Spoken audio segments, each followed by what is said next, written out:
there's a lot to this, just to be very clear. This is not as simple as just putting a drone up there and being like, hey, here's some images. Like, there's actually a very specific process here. So I Right. know I have had drone pilots reach out because being the instructor at Francis Tuttle for the drone program, I get some just random calls from people.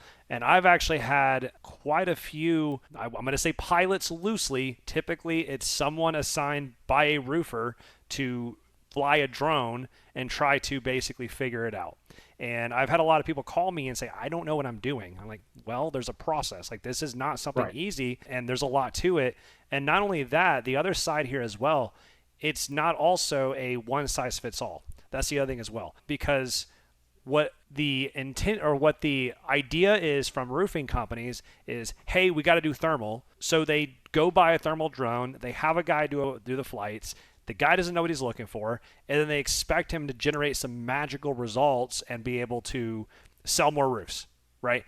And that's not how this works. And a lot of times they call me and simply like, I don't know what I'm doing. I'm like, well, I mean, you don't have the proper experience, and it's part of a larger ecosystem of things you also have to do. And so you really need someone who knows what they're talking about, knows what they're looking at, to help actually make some interpretation of the data.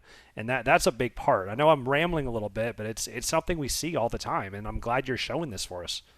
Yeah, no, that's a really good caveat, and also why I'm sharing this site specifically because it comes to the training. Infrared Training Center is a really good location site to get the training, get the knowledge of, okay, here is the images as far as thermal images, but what does that mean?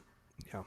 The biggest difference and exactly what you're getting at is a drone pilot can go out and get thermal images. Yeah, but what is that data and how is that data being utilized to make an effect or a benefit for a commercial roofer, a property manager, asset owner, all that kind of stuff. So this right here is basically one of their case studies of a 2002 an annual inspection with visual and thermal imaging. Back in 2002 they were just using black hot or white hot, so you have 19 degrees to 24 degrees Celsius, and you have a hot spot here and you have two hot spots here. On the visual side, you don't see anything. And then the next year, you have your visual side down here. You still don't really see anything, but you have your hot spots that were there. And then this other spot that is also coming up as a hotter white spot wasn't there last year. Then the following year, 2004, you're not seeing anything right here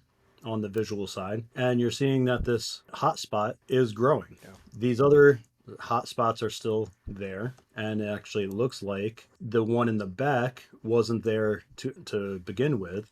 So you're seeing the differences over time and how this spot is growing, and then in 2006 that Wow. spot over here is growing further and is becoming even bigger of an issue. So as this is being looked at over time, we can see that there's no real visual evidence of water penetration. This is a moisture scan, specifically an example of a moisture penetration over time. Yep. And you can see how it's affecting right here, and it's getting more detrimental on the new one that popped up in 2006. And over time, you can see how these hot spots are spreading. And now you're starting to see a little bit more of a issue with dirt and how like the water is just pooling. But on the thermal side, this whole side that looks nice and clean, but is also really close to the building and the structure, and everywhere that there's a joint, where is this water going? If it is not being properly mitigated off of the roof, or basically your slope is back into the building, then all of these hot spots are showing how water is pooling right next to the joints in the building. So you will get more issues as far as leaks and damages under the surface that you wouldn't necessarily see in the visual side. Yeah, makes sense.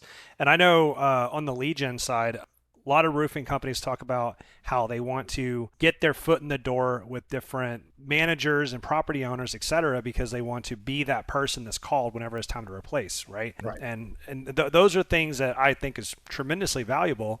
And this seems like a very worthwhile investment just to go out there and do a scan. And actually, we have a client, we're pushing it right now on actually going through their existing properties and doing baseline scans so that we can show year over year changes, or even maybe finding issues that exist today that they didn't recognize, just like what you're showing there. It's an incredible, incredible tool to use along with the RGB imagery and the actual visual spectrum that we already do.